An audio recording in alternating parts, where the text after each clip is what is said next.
Alors, une joie immense. Vous vous rendez compte le monde qu'il y avait dans les tribunes, le niveau de jeu et surtout tout le travail qui a été fait pour mettre en valeur notre discipline sportive par tous les bénévoles d'Auxerre et du comité départemental et les services municipaux de la ville d'Auxerre. Franchement, ils ont été top.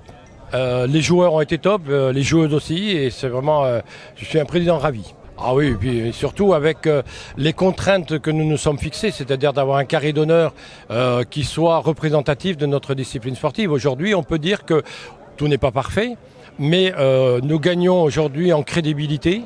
Grâce à la Web TV, aux images que nous diffusons tout le long de la journée ou tout au long du week-end, avec des tribunes pleines, les choix qui ont été faits par la fédération sont des choix quand même importants.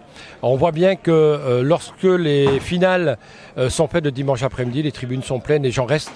La population d'Auxerre se déplace. Bon, c'est quand même mieux pour l'ensemble de nos athlètes de jouer devant des tribunes pleines que devant des tribunes à moitié vides.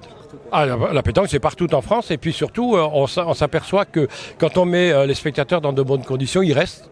Voilà. Après, on sait très bien que sur un championnat de France, des gens venant de toute la France, ils ont besoin de temps pour rentrer chez eux.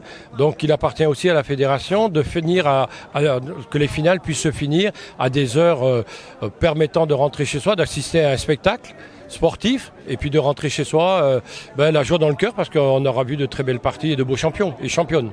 Ah oui, champion du monde à Dijon. Il y a l'adjoint au sport de la ville d'Auxerre qui m'a dit si vous m'invitez, je viens. Voilà, donc je pense qu'on va avoir beaucoup de monde à inviter. Mais en tout cas, quand je vois les sourires, quand je vois la ferveur du public, quand je vois aussi la confiance que nous accordent les collectivités locales, je me dis qu'on est sur la bonne voie.